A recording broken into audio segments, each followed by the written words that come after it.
કાપડ વેપારી સાથે ઠગાઈ આચરનાર ઠગ દંપતી સહિતનાઓ વિરુદ્ધ પોલીસ કમિશનરને આવેદનપત્ર આપી ન્યાય અપાવવાની માંગ કરાઈ હતી। સુરત પોલીસ કમિશનર કચેરીએ આવેદનપત્ર આપવા પહોંચેલા પીપોદરા ખાતે ગ્રે કાપડ ઉત્પાદન તથા વેચાણ કરનાર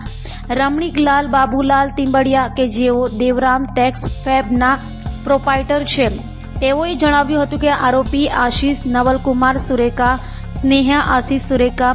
તથા અંજુ સંદીપ કેડિયા, સુરેન્દ્રકુમાર પોદ્દાર, યશ બંસલ, સંદીપ બંસલ અને પારસ રાઠોડનાઓએ એકબીજાના મેળા પીપળામાં તેઓને વિશ્વાસમાં લઈ તેઓ પાસેથી કરોડો રૂપિયાનો માલ ઉધારીમાં લઈ જઈ અને અન્ય વેપારીઓને અપાવી તે રૂપિયા પોતે વાપરી નાખી ઠગાઈ આચરી હતી। હાલ તો રમણીકલાલ તિંબડિયાએ ન્યાય અપાવવા પોલીસ કમિશનરને રજૂઆત કરી છે। આજે રજૂઆત કરવા એટલા માટે આવ્યા છીએ કે જે લોકો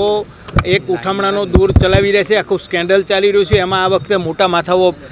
સંડોવાયેલા છે। આગળ અનાસ મોતિયાણી કરીને ગ્લોબલની અંદર એક 20-25 કરોડનું ઉઠામણું કર્યું હતું, ત્યાર પછી જ્યારે સીપી સાહેબે પોતે હેન્ડલ કરીને આ આખા કેસને હેન્ડલ કરેલો અને જેમાં રિકવરી આવે છે 7-8 કરોડની રિકવરી આવી હતી અને બાકીની કાર્યવાહી ઇકોસેલે કરી છે અને આજે એ હજુ પણ એ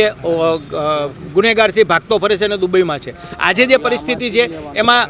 મોટા માથાઓ છે જેની પાસે અઢળક મિલકતો છે, આલિશાન ફ્લેટોમાં રહે છે, એવા ભાઈ આશીષ સુરેખા અને સ્નેહા સુરેખા અને અંજુ કેડિયા એમ 3 જ લોકો આમાં સામેલ છે અને બાકીના બીજા અમે આની અંદર જોઈન્ટ કર્યા છે કે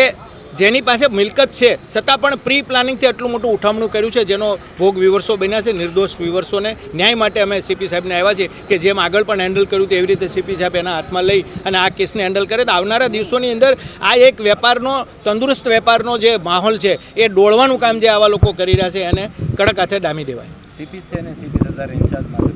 ઇન્ચાર્જ સીપી એનો કારભાર જેને ભાઈ કારભાર છે એ જ લોકો આમાં કામ કરવાના છે અને હું આશા રાખું છું કે જમીર સાહેબ છે એનો નિકાલ કરશે। Okay, thank you.